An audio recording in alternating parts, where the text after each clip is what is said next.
Good afternoon, everybody, and welcome to the Tuesday edition of The Rundown. It's the Taco Tuesday edition of The Rundown. I am your host, Mike Pinkakowski, and I do not do this program by myself. No, you do not, Mike. I am Craig DeLuz, coming at you from the left coast, from California. Having a good time on Taco Tuesday, home of the best tacos in the United States. Yes, you right here on The Rundown. Get your tacos on The Rundown. We got them right here. Taco Tuesday! There was actually a taco place, a big hot sauce manufacturer that had jobs last week announced for taco ambassadors. And listen, I'm not even sure if they paid anything. I got so tied up in applying for it, the little details didn't matter to me. So, that sounds like I don't know what I would do if I had a chance to do it. Well, let me clarify. If it was enough for me to make a living, because ultimately I can't just live on tacos. Yeah, well, you're not. I mean, come on, Craig. Shells, meat, cilantro, onions. That's like your four food groups right there. Yeah, but you have to be able to afford the bourbon to go with the tacos. Oh, I don't know what you're talking about. I'm sober. Of course you are. Completely, 100%. 100%. We all know that's a facade behind you. It is. It's not real. None of it's real. None of it's real. None of it's real at all. None of it's real. This is not the bourbon you were looking for. That bourbon is very flammable. I'm not going to give it away because they listen. As soon as they want to pay, then they'll get their name on the radio or on the TV. But until then, exactly. Until that time comes, sorry, y'all. It's pretty good stuff. People have no idea what we do to prep for this show, Craig. We look at bourbons, we listen to music, and it's like we have to stop the party to do the show sometimes. That's exactly what it is. It's like, the best part about this is that we get a chance to hang out and talk trash on a daily basis. Yep, that's right. Girl, look at that body. Yep, that's right. Sorry. Still hear the music. Good stuff. How was things on the West Coast yesterday and today for you, Craig? Dude, things are phenomenal. The legislature is not in session here in California. At least they're on break, which means that they can't really do anything bad while they're on break. Right. They will be back for their final month here in a couple of weeks. So we'll see what sort of damage they do during that time. We did see a news bulletin over here this past couple of days that I guess the wildfires are out of control again out west. Is that anywhere near you guys? No, they're actually mostly north of here, so probably about 2 hours north of here. There are wildfires, and it's funny. People always talk about earthquakes in California, and you have a much greater chance of getting stuck and having to deal with the issues of a wildfire or a flood than you do actually an earthquake. Yes, and I both seem rather scary, and glad I live in a state where our natural disasters are predicted 2 weeks in advance. So, you guys name your we name them. We're like, oh, Francis is coming. Let's go up to Pensacola. You throw parties for them. Oh yeah. Listen, unless it's a Category 4 store coming straight from my house, I'm not even moving the yard furniture outside. I'm just done with it. It'll move the furniture for you. Exactly right. Exactly. I set up cameras to watch it just to see. Look, at this time it fell down. Oh, we shall rebuild. So that's how we are here in Florida. And that has nothing to do with the alcohol. Let's see. But by coincidence, when a hurricane comes, the hurricane supplies, the price goes up, but the price of alcohol goes down. I'm just saying there's some people out there that they know how to market. They really do. You know what? That's the American way, capitalist way. Exactly right. Craig, let's roll into some topics here that get started today on today's program, the Taco Tuesday program. President Biden's official from President Biden's, the Second Amendment is a barrier to stopping domestic terrorism. Now, a lot of times you see people stretch certain things and they say certain things, and you're like, okay, there's absolutely no way that this could ever be construed the opposite way. And they found a way to do it with the Second Amendment. We all know that the Second Amendment is our right our natural right or an enumerated right given to us by our Creator and then put on paper by man to say that we have the right to self-protect, to protect ourselves from whatever it may be, from bears to tyranny, anywhere in between, that it's our right. And it's the way we're able to protect ourselves and keep crimes from occurring around us, to prevent crimes, to stop crimes from occurring. Yet the Biden administration has found a way to say that it's the Second Amendment that's causing domestic terrorism rather than the individuals protecting themselves from it. Well, because ultimately they see domestic terrorism as individuals who want to stand up to a tyrannical government. And ultimately, because we know that that's the point of the Second Amendment, we know that it's about self-defense against all enemies, foreign and domestic, up to and including a tyrannical government. And they don't want us to be able to stand up against the stuff that they want to do or impose upon us. Right. But, that's how tyranny works, right? Tyranny works by the government saying, you don't need that. You don't need to defend yourself. And then once they take away your ability to defend yourself, then is when they start to do all sorts of things to you. They start to take stuff from you. You only have to look at what happened in Cuba, take a look at what happened in Venezuela, take a look at what happened in Soviet Union, take a look at what happens in Nazi Germany. I mean, that's how fascism, totalitarianism works. And, the fact that people on the left don't see that is well, it's beyond frustrating. There's a series on Netflix called How to Become a Tyrant. And if you ever get a chance to watch it, it's only like 6 episodes, but you will definitely see what's happening in America happening in these videos. Yeah, absolutely. It's just amazing to think that this government right now, again, they want the firearms taken away because they believe we're all domestic terrorists if we have a firearm. It's what's leading to domestic terrorism because, Craig, you've alluded to it. This government is the tyrant. This government is the one spilling the tyranny onto the streets. This is the government to fear. This is the reason this amendment was created. This is the reason to have the firearms to protect yourselves. And it's just unfathomable that people can actually be sitting out there going, well, yeah, it's clearly the guns' fault. Let's get rid of the guns. Because we all know, Craig, that when somebody comes and says, turn in your firearms, that all the bad guys are going to say, oh, well, I'm sorry. I didn't realize we weren't supposed to have these. Let me give these firearms to you. And exactly. Just like they make sure to stay out of gun-free zones. Yes. They make sure that their firearms are completely compliant. Yes. With whatever local municipality, whatever state they're in. Yeah. Because criminals are law-abiding criminals. Yes. Of course. Absolutely. Yeah. That's why we're letting them out of jail. That's right. And decriminalizing their activities because they are law-abiding citizens. Law-abiding people. We need more of them in Congress. Wait, no, we have plenty of them. We have plenty in Congress. All right, let's move right along to our good friend David, the Waco Kid Chipman. Craig, this guy is the guy that the gift just keeps on giving. Right? It's just like, and all you have to do to find something bad about this guy is just glance at his past. You don't even have to go digging. I mean, we don't have we don't have crack investigators out there looking at it. This is literally people popping stuff up on Facebook going, hey, did you guys see this video of Chipman? Oh, here he says that the First Amendment is a hindrance to taking away Second Amendment rights, and we should get rid of First Amendment rights also. And then you sit there and you go, ahead of the attack how did nobody on know this this? Let's take a website, listen. 8chan, are we doing enough to monitoring what is on these hate-filled websites, particularly given that they're feeding off one another?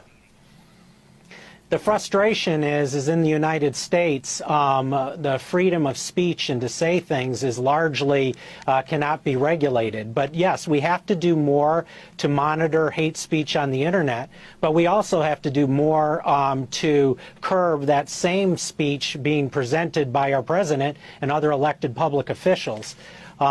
The FBI, other federal agencies have a tough job responding to these threats when they don't currently have the authority to remove weaponry just because people are saying hateful things. Okay, David Chipman, thank you very much for your thoughts. Of course, US public opinion on gun control shifts back and forth, but recent polls would suggest 94. So, Mikey, but first of all, my apologies for starting the video a little early. I thought, man, this is gonna be a sweet transition right here. But basically, what he's saying is here in America, because he's talking to the BBC. Here in America, we have this right to freedom of speech thing that gets in the way.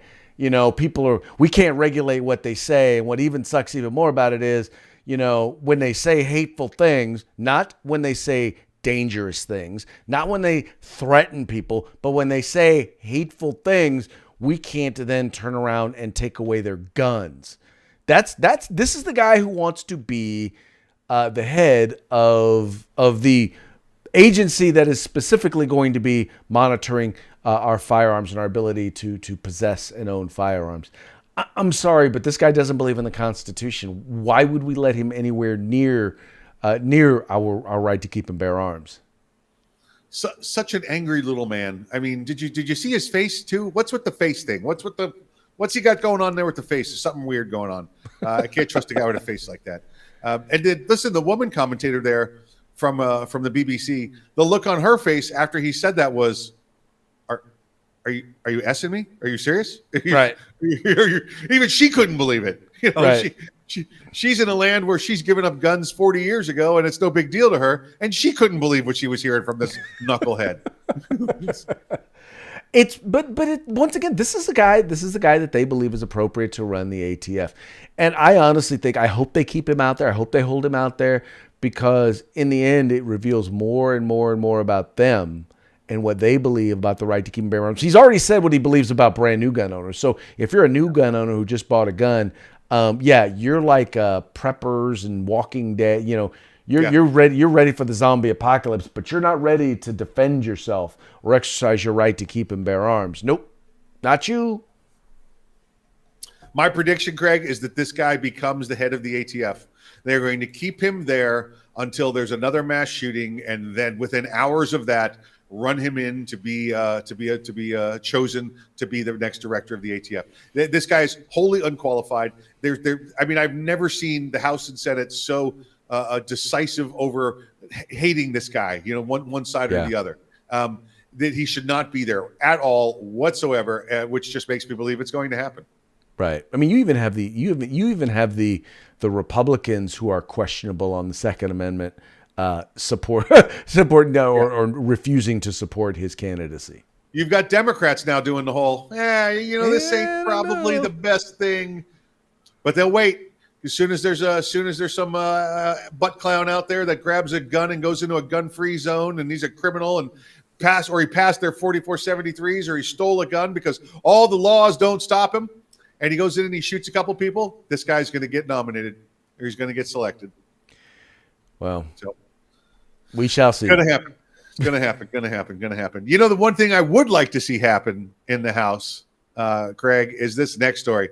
This next one, I've been giggling to myself for 2 days now since I saw this story.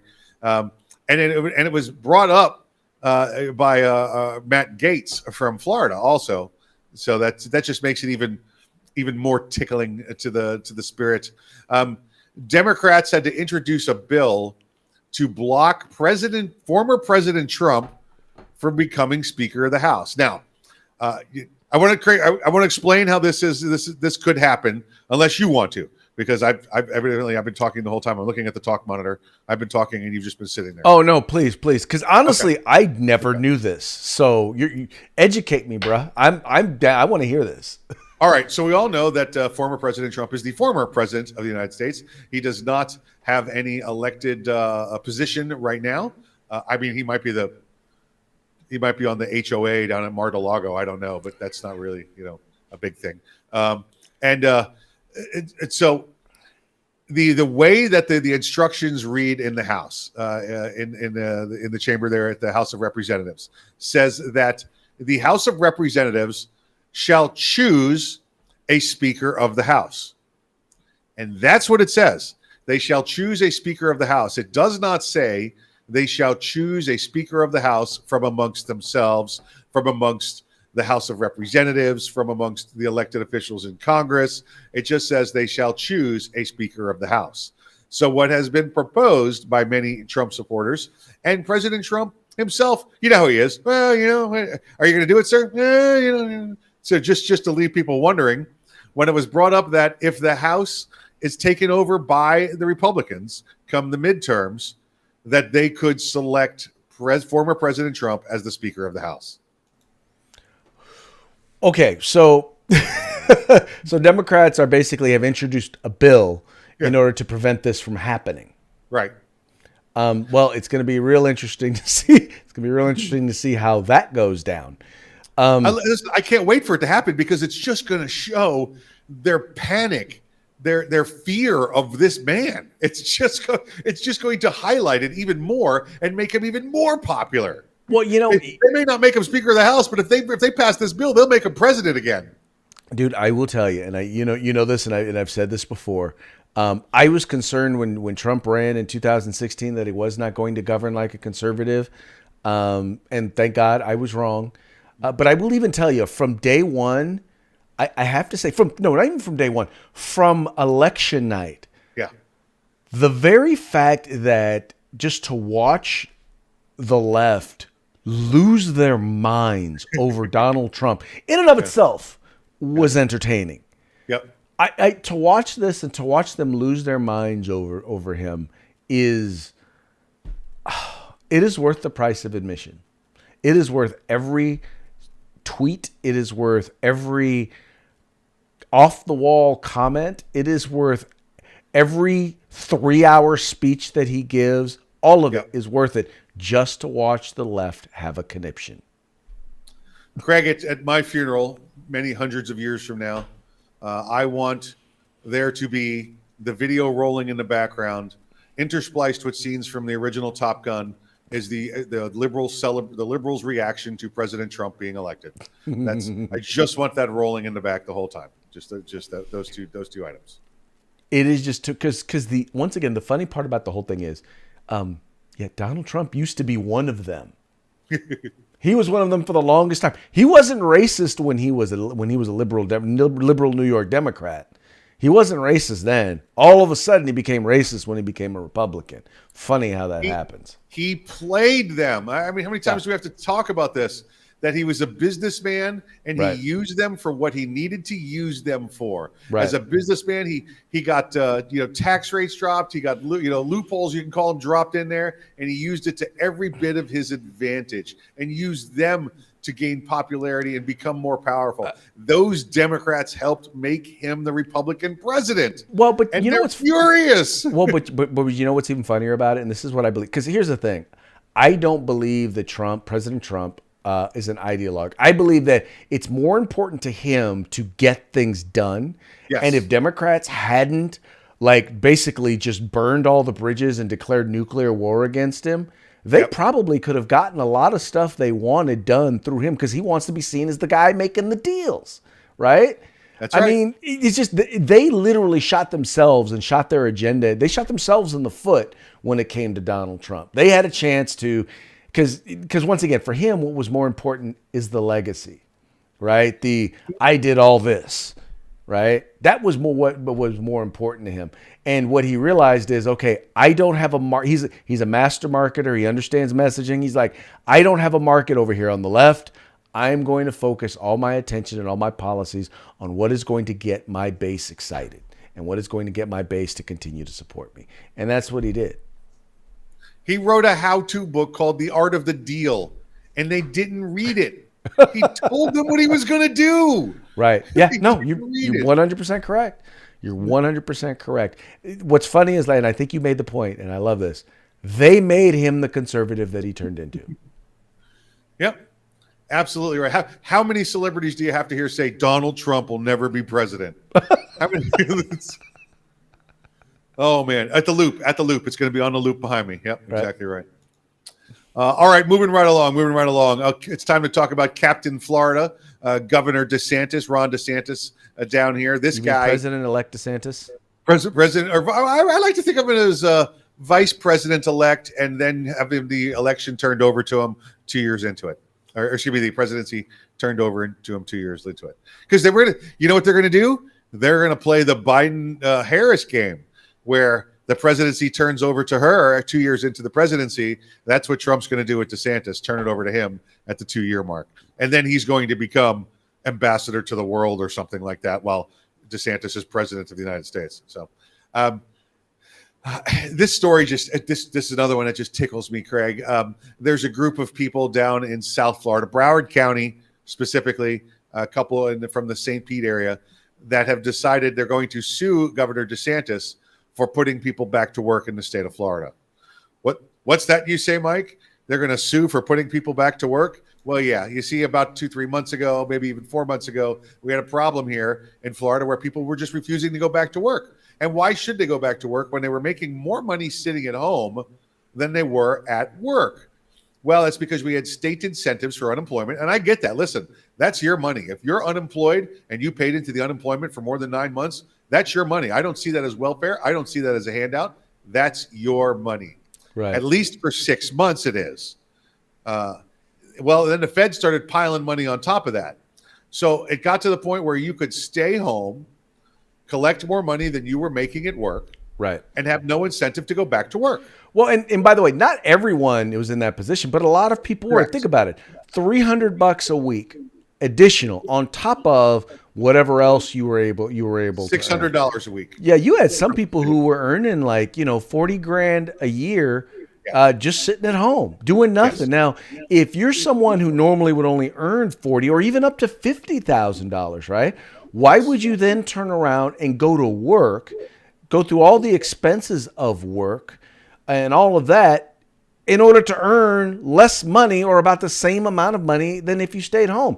And what they found was when they went in the states that stopped the $300 a week benefit, the federal benefit, they found that unemployment dropped faster and sooner in those states than in states that kept it, like California. Yeah. Listen, this is how bad it was, Craig. Well, first off, let me make sure people understand that for those that were fortunate enough to keep their jobs during the COVID and didn't have to deal with this, if you did become unemployed, there's some things you have to do on unemployment. You have to continue to look for work. You have to continue to update resumes. You have to continue to make contacts. All of that was dropped during COVID because of the whole social distancing contacts and everything. All of that was dropped. You didn't even have to do it digitally. You just had to say still unemployed, and that was it. So now you get those individuals that now they're sitting at home literally doing nothing, not even looking for a job. They didn't want to go back. Now, when the employment started to come back in Florida, Craig, they started to give bonuses. For this was coming from the state, coming from the counties. They couldn't fill server positions. They couldn't fill professional positions. Right. They were offering $1,000, $2,000 bonuses to get people to come back to work, but it still didn't add up to that extra $300 a week that the feds were giving them. So they people again just decided to stay home and collect those checks. Now I get it; they're not there anymore. Craig, a lot of places have gone to touchless. Okay, like if you were working in the fast food industry before, or you're working in the that kind of a service industry, a lot of that's gone. A lot of companies realized, I could get by without having that many people. I could put a touch screen in. We could be a little more efficient. So there are people out there that have to get retrained. Mike, but it's a year and a half already. Mike, especially when you've increased them at the same time you've tried to increase the minimum wage to $15 an hour. Right. All of a sudden now it's a lot cheaper. It's a lot cheaper to go ahead and put in some of this this mechanism. But here's the other thing. Now, I don't know what happened in the state of Florida with unemployment, but in the state of California, let me tell you something. We've estimated in the state of California that up to $30 billion went to people who shouldn't have gotten it, including people who are in prison. Yes, unemployment to people in prison, $30 billion. And then at the same time, you have people who've applied for unemployment months ago who still haven't even gotten their initial payments.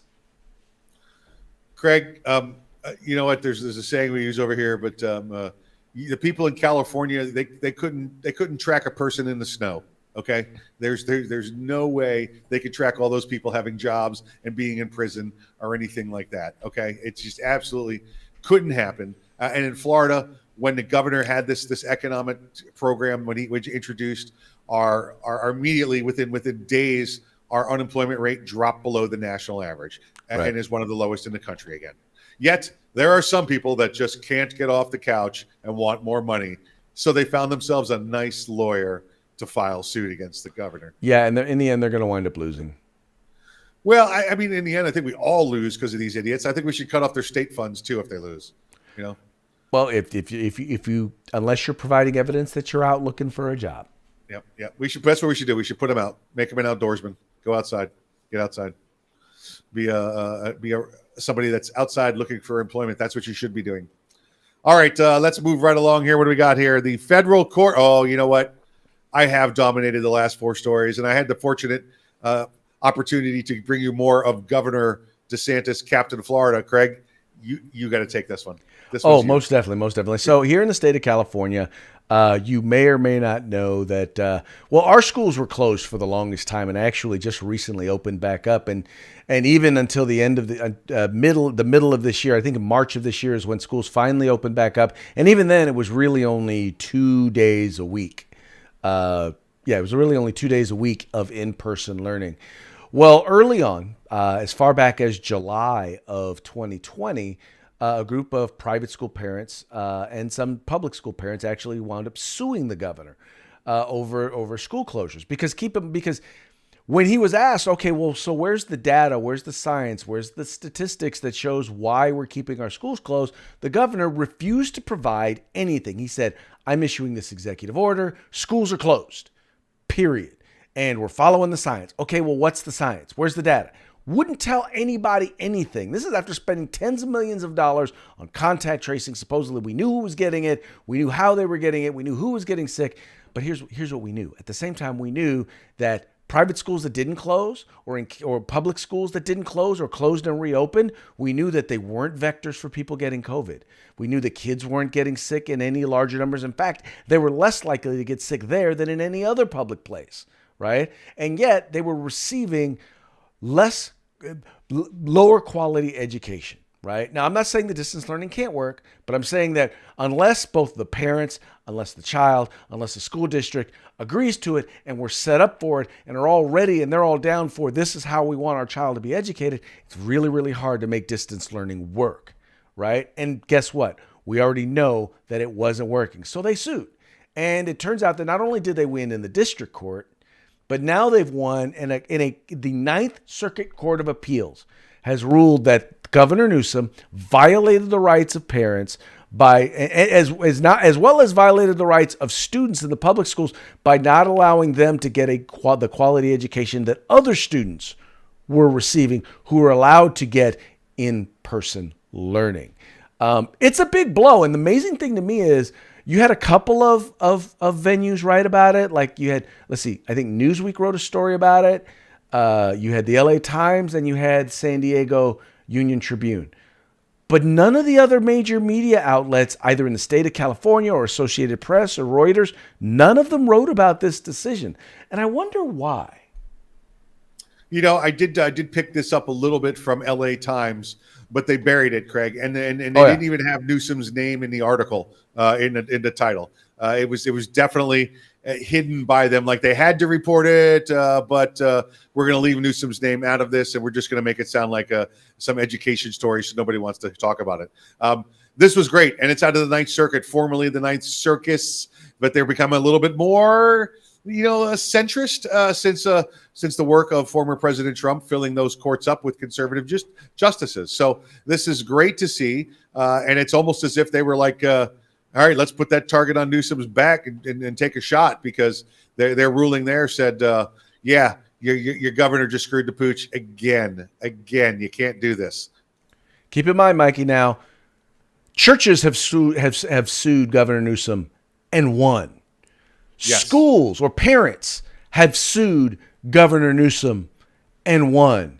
Yes. And now you have restaurants who have lawsuits that are going through the process. You have business owners who are going through the process right now of suing the governor. There's a very good chance that they too are going to win. I almost forgot. Gun owners have sued the governor and won. Yeah, but the only bad part, Craig, is that every time they win, your guy comes out with a new policy the next day that just reinstates it in some other fashion or form. And we wind up, and this is the worst part about it, folks, is we wind up having to take them to court, right? Yep. They use our own tax dollars against us. And even when we win, and by the way, once you win, you're probably going to get lawyers' fees. Well, guess what? Those lawyer fees, still our tax dollars. See, he's not on the hook for any of this stuff that he does. So he doesn't care if he violates the Constitution. He doesn't care if he breaks the law. Because in the end, he's not paying for it. Nope. Not one bit. Not one bit at all. That guy is just taking advantage of you folks. Listen, he's not only spending your hard-earned taxpayer money, he's spending your illegal immigrant taxpayer money. So everybody gets screwed. Oh boy. Craig, let's rotate a little further down the program here and get into our parting shot. Before we get into our parting shot, though, I want to bring up our good friends at Grid Defense, Grid Firearms, Ghost Firearms, Grid Defense, same company, Grid Defense. They are giving away a 9-inch rail. A 9-inch rail you can mount onto America's rifle, and that's what we're going to be giving away this week on Freedback Friday. It'll be our good friends from Grid Defense, and I'm sure next week we'll get something back again from our good friends over at Gorilla Machining. And hey, listen, you want to sponsor the program? Reach out to us. Reach out to me or Craig, and we'll make sure it happens. We'd love to have more sponsors on the program. So we appreciate it and I love it. Craig, before we get the parting shot, I'm curious, have you been watching any of the Olympics at all? I have not watched one bit of the Olympics. No, I haven't watched any of it. I find it very hard to watch and root for people who are rooting against our country. Oh, I didn't say I was rooting for our country. I just wanted to know if you were watching the Olympics. That's all. But at the same time, I don't want to root. I don't want to root against our country either. So if I tune in and I see these people kneeling, then I'm going to be hoping whoever competes against them beats them, and I don't want to do that. So I haven't been watching any. You see, to me, it's a totally different thing because I like to watch other teams, not ours. I like to watch like Germany versus Spain. It's like playing a big game of war. And like, oh, if Germany beats Spain, then Spain could beat so and so. So it's for me, it's like checking off the blocks which countries were defeated. So most of these sports I could honestly care less about. I just care that America kicks butt, and unfortunately, I'm a lot less. I want to see America kick butt, but unfortunately, there are some people who are from America, but do not wish they were American, who I just have a hard time not wanting to root for. And for some reason, they decided they wanted to represent us on the world stage. Listen, I understand. I hear you and I feel your point. So I was just curious. We'll just talk about something else then. We'll just move on. Well, let's talk about our parting shot. Now, let's do it.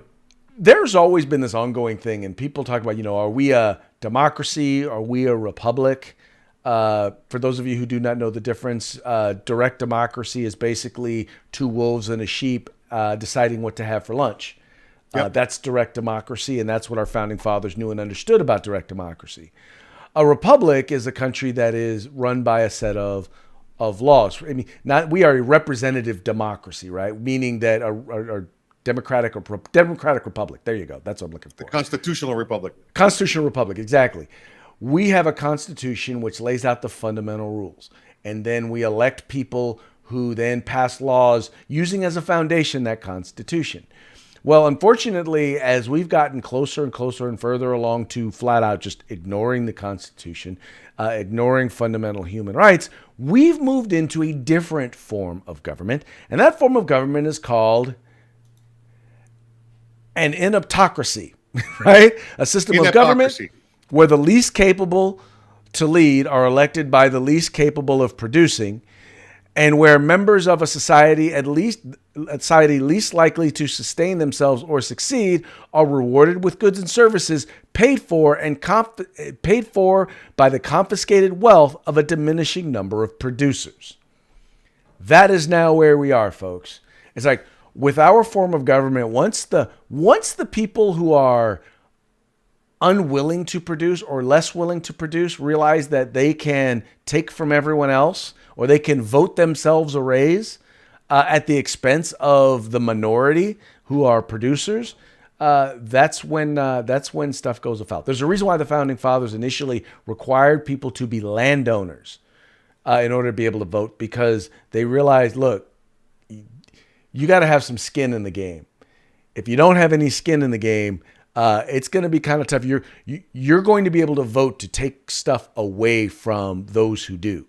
And that's where we are right now, right? We are a society that says we don't support tax increases on ourselves.